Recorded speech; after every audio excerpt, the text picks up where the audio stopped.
and registration, keep your hands where I can see them. They're right here on the wheel. Don't get smart, step out of the vehicle. All right. Hands on the car, spread your feet. Officer, what exactly is the reason for this stop? You were drifting over the line, and I smelled something when you opened the door. Don't move. I wasn't swerving, and there's nothing illegal in the car. We'll see about that. Stay right there. Okay?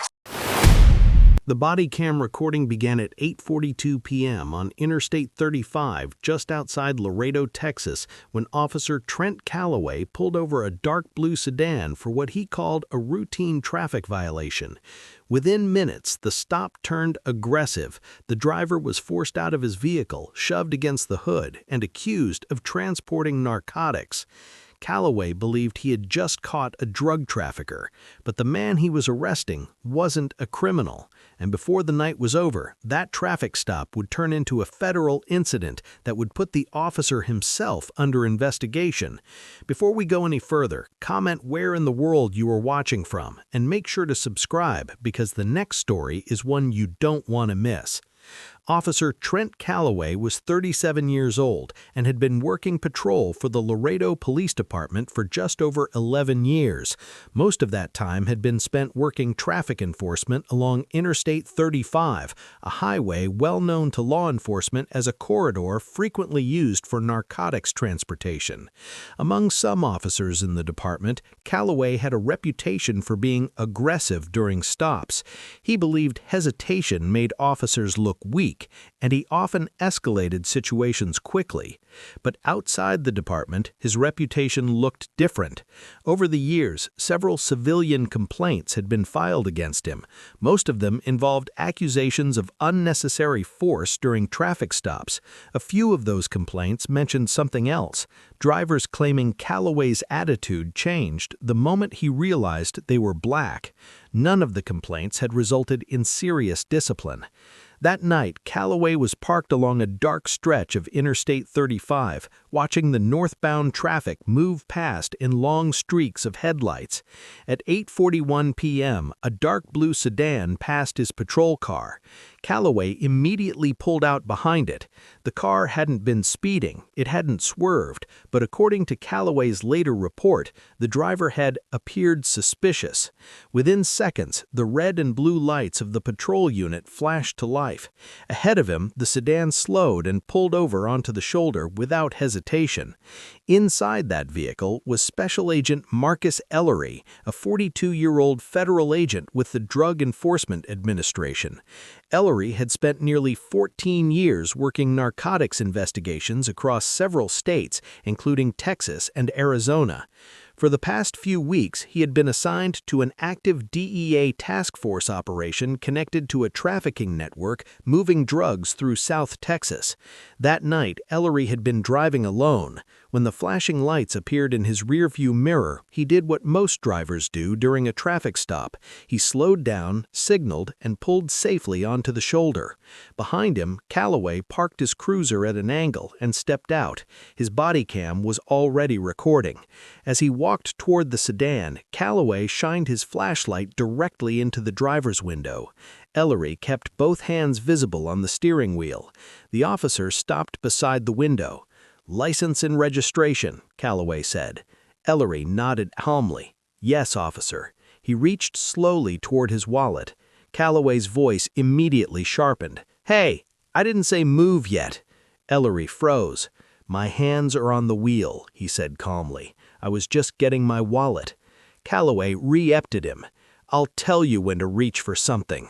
For a moment, neither man spoke. Then Calloway leaned slightly toward the window and looked inside the vehicle. "Where you coming from?" he asked. "Work," Ellery answered. Calloway gave a short laugh. "Work, huh?" Ellery didn't respond to the tone. "Yes." Calloway's flashlight moved slowly across the inside of the car, scanning the passenger seat and floor area. "You live around here?" he asked. "Yes." Calloway looked back at him again. "You seem nervous." Ellery stayed calm. "I'm not nervous." Calloway smirked slightly. "Yeah, they always say that." Ellery didn't respond. "Go ahead," Calloway said finally. "Get your license." Ellery slowly reached into his back pocket and handed over his driver's license. Calloway looked at it for a moment. "Marcus Ellery," he read out loud. Then he looked back at the driver. "What do you do for work, Marcus?" Ellery answered simply, "I work in law enforcement." Calloway raised an eyebrow. "Law enforcement?" There was a noticeable pause. "What kind of law enforcement?" the officer asked. Ellery hesitated slightly. He was currently involved in an active investigation, and he had no reason to discuss it during a routine traffic stop. "Federal," he said briefly. Calloway leaned closer to the window. "Federal what?" Ellery kept his voice calm. "I'd prefer not to discuss that here, officer." That answer clearly irritated Calloway. "Oh, you'd prefer not to?" He stepped back slightly from the window. "Step out of the vehicle." Ellery blinked once. "Is there a problem?" "I said, step out of the vehicle." The tone had changed. Ellery slowly opened the door and stepped onto the shoulder. The moment he stood upright, Calloway grabbed his arm. "Hands on the car." Ellery complied. Calloway pushed him forward, forcing him against the hood. "Spread your feet." Cars continued passing on the highway as the body cam recorded everything. Ellery spoke calmly. "Officer, what exactly is the reason for this?" Calloway ignored the question. Instead, his flashlight moved again, this time through the open driver door. That's when he noticed something on the passenger seat, a small black duffel bag. Calloway walked around the car and unzipped it. Inside were several sealed plastic evidence bags containing a white powdery substance. Calloway stared at them for 2 seconds, then he turned back toward Ellery. "Well, well," he held one of the bags up. "Looks like I just found something interesting." Ellery stayed calm. "Officer, you need to be careful with that." But Calloway was already walking back toward him, the bag still in his hand. "Yeah, you're going to jail tonight." And seconds later, the sound of metal handcuffs shapping shut echoed across the side of the highway. The sound of the handcuffs snapping shut carried over the noise of passing traffic. Special Agent Marcus Ellery stood beside the sedan with his hands restrained behind his back, his body pressed against the hood of his own car as vehicles rushed past on Interstate 35. Officer Trent Calloway tightened his grip on Ellery's arm as if expecting resistance, but Ellery didn't fight. He stayed calm. Calloway stepped back slightly, still holding the sealed plastic evidence bag he had just pulled from the duffel. Under the patrol car's flashing lights, the white powder inside the bag was clearly visible. Calloway shook his head slowly. "Unbelievable," he muttered. Ellery spoke evenly. "Officer, those bags are evidence. You shouldn't be handling them like that." Calloway gave a short laugh. "Evidence?" He held the bag up again. "Yeah, I'm sure that's exactly what it is." Ellery didn't react to the sarcasm. "You should look at my identification," he said. Calloway ignored him. Instead, he walked back to his patrol vehicle and spoke into his radio. "Dispatch, this is Unit 214. A female voice responded almost immediately. "Go ahead, 214. "Yeah, I've got one detained on Interstate 35 northbound, mile marker 11. Possible narcotics possession, requesting backup." The dispatcher replied, "Copy that, 214, backup en route." That dispatcher was Kendra Eves, who had been monitoring calls that evening at the Laredo Police Communications Center. Back on the highway shoulder, Calloway returned to the sedan and began searching it more aggressively. He opened the rear door, shined his flashlight under the seats, then he returned to the duffel bag on the passenger seat. More sealed evidence bags were inside. He pulled another one out and held it up. "Looks like you've been busy tonight," he said. Ellery remained facing the hood of the car. "Officer, listen to me." Calloway ignored him again. Instead, he circled around to stand directly beside him. "You know what the funny thing is?" Calloway said. Ellery stayed silent. "I've seen this exact setup before." He nodded toward the car. "Nice car, clean interior, guy acting calm like he's done nothing wrong." Calloway leaned slightly closer. "Then we search the car and suddenly there's a bag full of drugs." Ellery turned his head slightly. "I told you already," he said calmly. Those are not what you think they are." Calloway's tone hardened. "Yeah?" He stepped closer. "Because from where I'm standing, it looks exactly like narcotics." Ellery took a slow breath. "You should check my credentials." That seemed to irritate Calloway even more. "Oh, we're going to check everything," he said.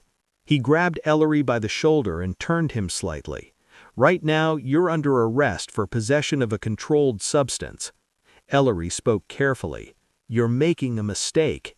Calloway leaned closer. "No, the mistake was you thinking you could move product up this highway without getting stopped." Ellery didn't argue. Instead, he said something that caught Calloway's attention. "Officer, those bags are part of an ongoing federal investigation."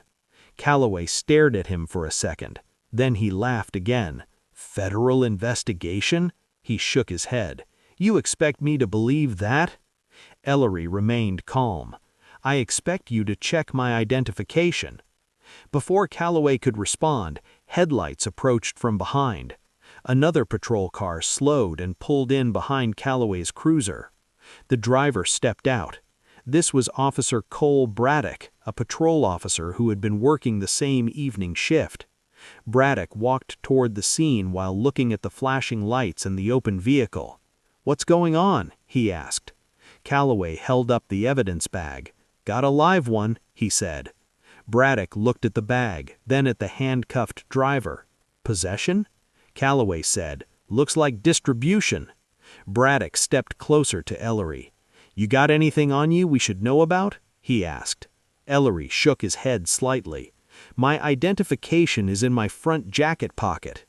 Calloway spoke before Braddock could move. "Yeah, he keeps saying that." Braddock glanced at Calloway. "Want me to grab it?" Calloway shrugged. "Go ahead."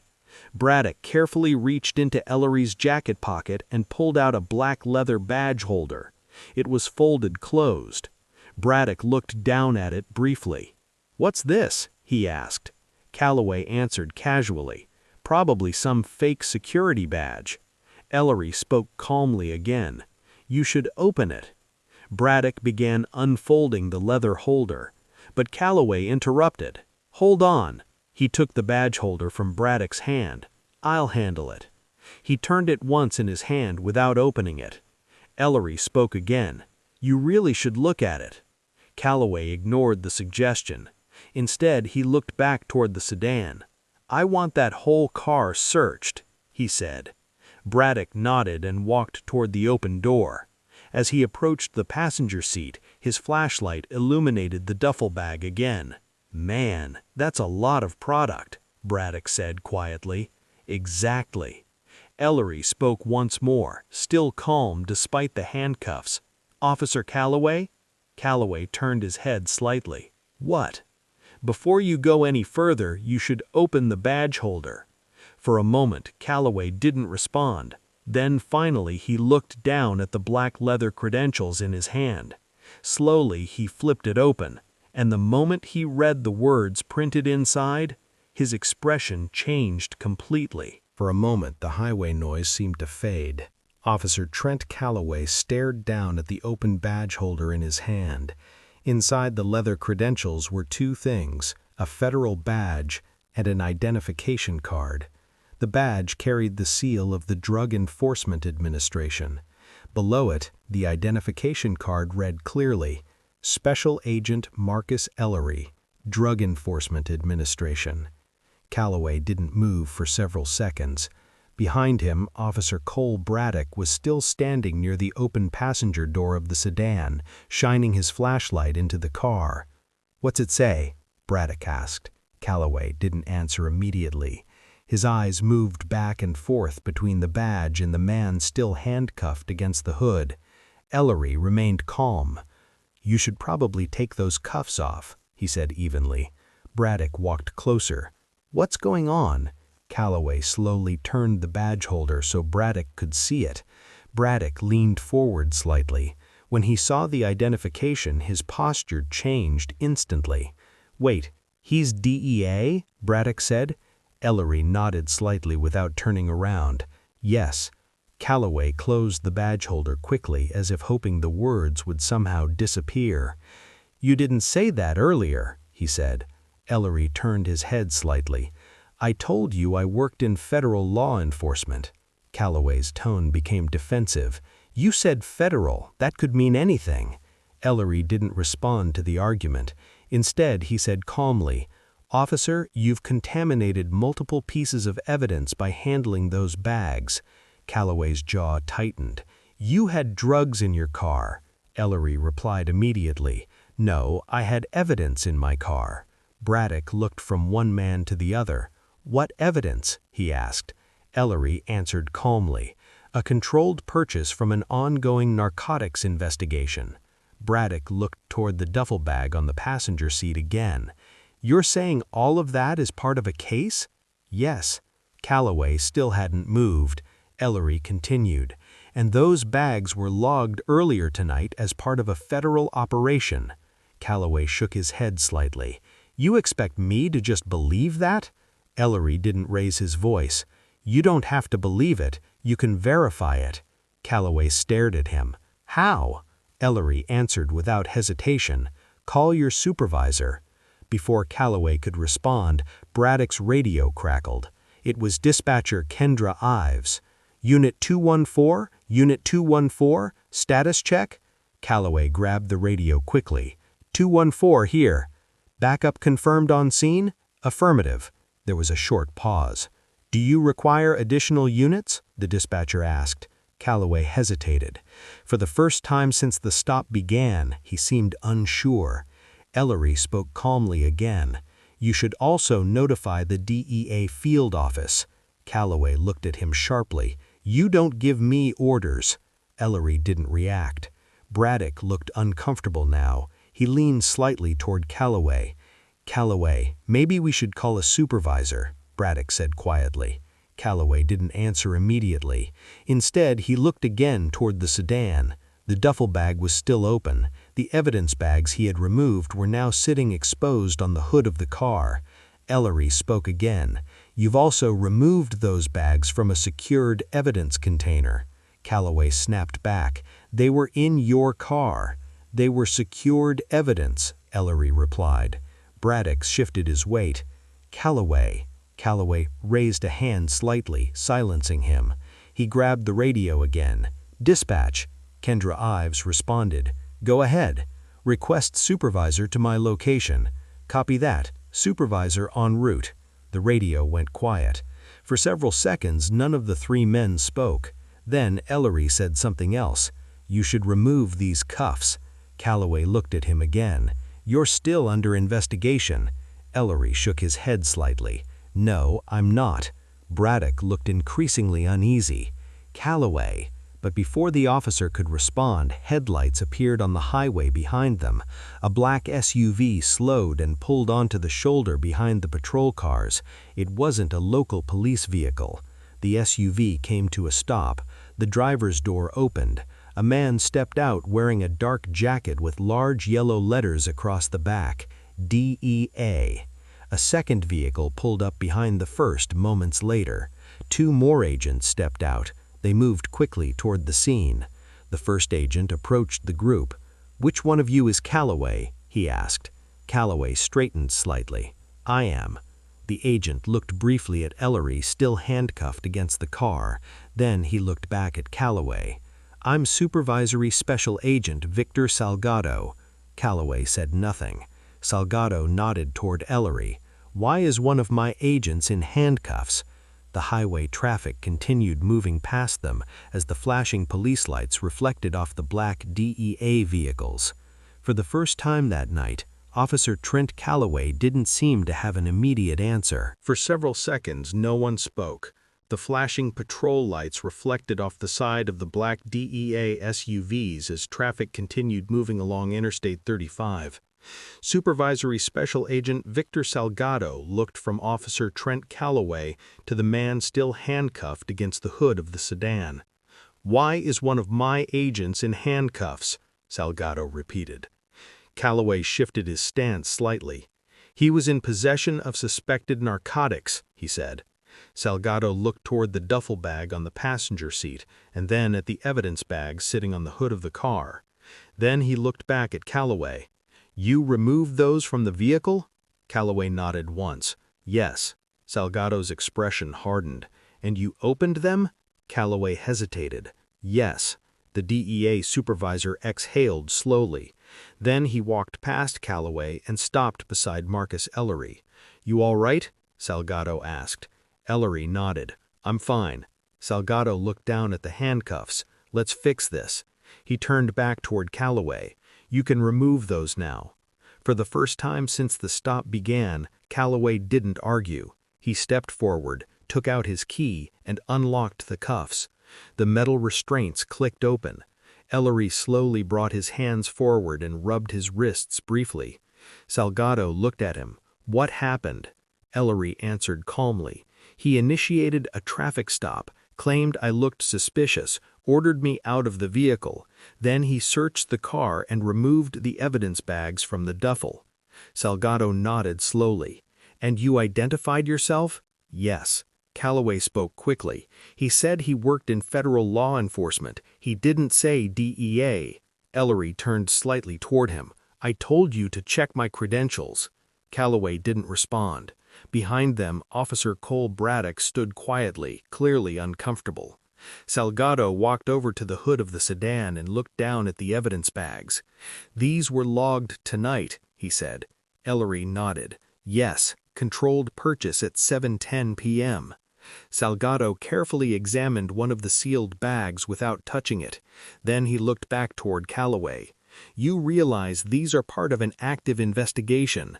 Calloway crossed his arms slightly. "I was doing my job." Salgado's voice remained calm but firm. "Your job doesn't include contaminating federal evidence." Calloway didn't respond. Salgado continued. "You also placed a federal agent in handcuffs without verifying his identification." Calloway looked defensive. "He had drugs in the car." Ellery spoke again. "Evidence." Calloway ignored him. Salgado looked at Calloway for a long moment. Then he turned slightly toward Braddock. "You the backup officer?" "Yes, sir," Braddock said. Salgado nodded. "Good." Then he looked toward Calloway. "Because we're going to need statements." Calloway frowned slightly. "Statements for what?" Salgado answered immediately. "For the federal report." Before Calloway could respond, another patrol vehicle pulled up behind the scene. A uniformed supervisor stepped out. This was Sergeant Dana Rourke, the shift supervisor for the Laredo Police Department that night. Rourke walked toward the group. "What's going on out here?" Braddock spoke first. "Traffic stop, Sergeant." Rourke looked toward the DEA vehicles, then at Ellery, then at Calloway. "Someone want to explain why federal agents are standing on my highway?" Salgado stepped forward. "I'm Victor Salgado with the DEA." He gestured toward Ellery. "One of my agents was detained during a traffic stop." Rourke looked at Calloway. "You detained a DEA agent?" Calloway tried to keep his tone steady. "I suspected narcotics." Salgado pointed toward the evidence bags. "He removed those from a secured evidence container during an active federal operation." Rourke looked at the bags, then back at Calloway. "You searched the vehicle?" "Yes." "You verified his identification first?" Calloway didn't answer. The silence was enough. Rourke rubbed his forehead briefly. "Calloway, tell me you checked his credentials before cuffing him." Calloway finally spoke. "No." For a moment, no one said anything. Traffic continued rushing past the scene. Rourke looked at Salgado. "You want this documented?" Salgado nodded. "It already will be." He looked toward the patrol car. "Your officer's body cam has been recording this entire time." Rourke turned slowly toward Calloway. "You're going to turn that footage in at the end of shift." Calloway said nothing. Rourke continued. "And until this is sorted out, you're done with traffic stops tonight." Ellery stepped away from the car and closed the duffel bag carefully. Then he looked toward Salgado.